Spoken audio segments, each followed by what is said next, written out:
The family farm, a tradition in Canada going back 200 years. This canola farm has been in the family for 3 generations. Today's farmers face the same challenges as their forefathers: weather, soil fertility, pests, commodity prices. But today's farm is radically different from the romantic ideal. Today's farm is a vast and complex enterprise employing cutting-edge technology.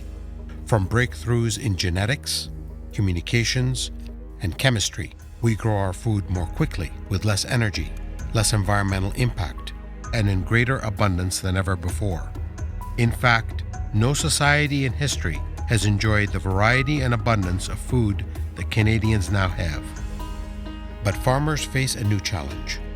Consumers and activist groups have called into question: has technology made our food different? Is our food safe?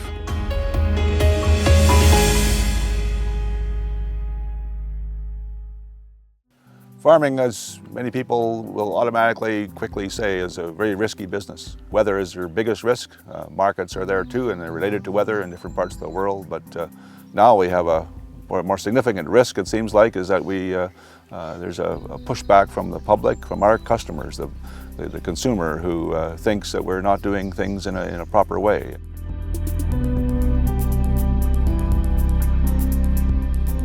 We as producers rely on the consumer as our customer, and we want to produce the best, healthiest product we can.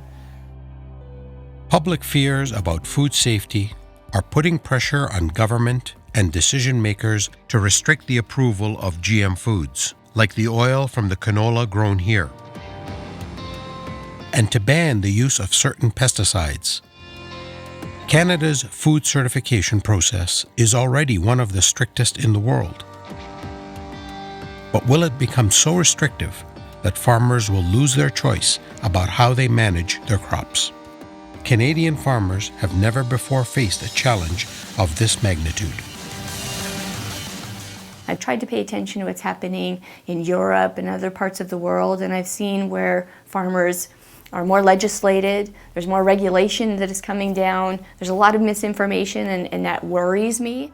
And so farmers are really facing questions about how they produce food, because it's such an important part of every family. How is it that this food comes to be on my plate, and is it safe?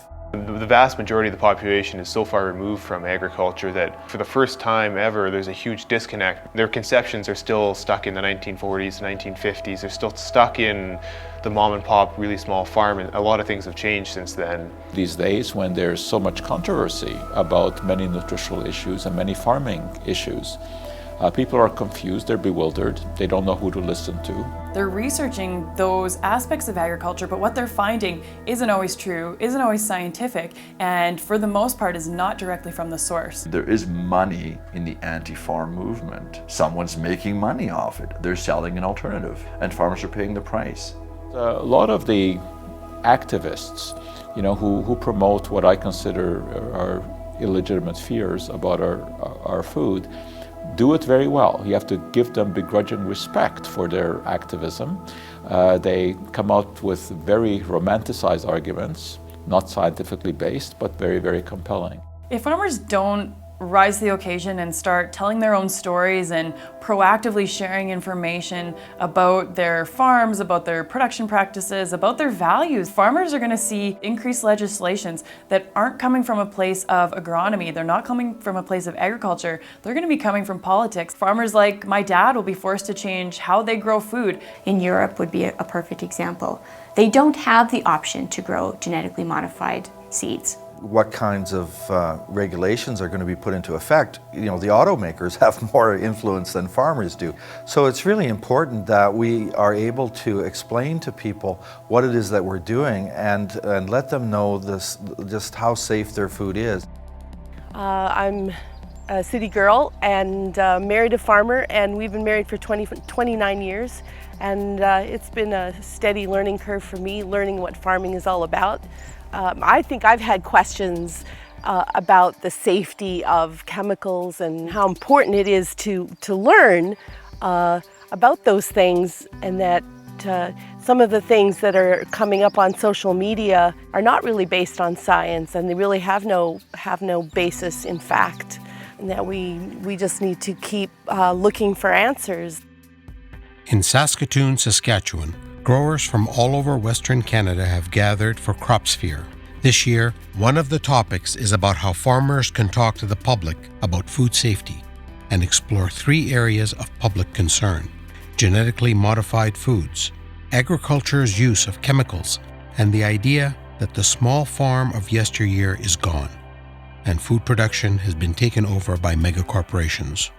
They hope that farmers will be able to speak directly to the public about their farming practices, explain why they use certain technologies, and reassure the public that their food is safe. And I believe the media wants to hear from farmers. Okay, and I need a story that actually resonates with the consumer. Farmers can make these choices on their farm right now, but with every sort of added regulation or policy that gets put into place based on consumer concerns as opposed to scientific concerns, it's not necessarily going to always be the farmer's choice of how they operate. If farmers don't stand up and speak out and become their own advocates and tell their own stories, this trend of other people telling their stories for them is going to continue, and it's going to grow exponentially. If farmers don't take the opportunity to speak up about the decisions that we want to make, my fear is that we will lose that privilege. Generations of farmers have struggled and prospered here, but the landscape has changed, and their biggest challenge yet still remains: standing up to dispel the myths about modern agriculture. Will Canadian farmers make themselves heard before it's too late?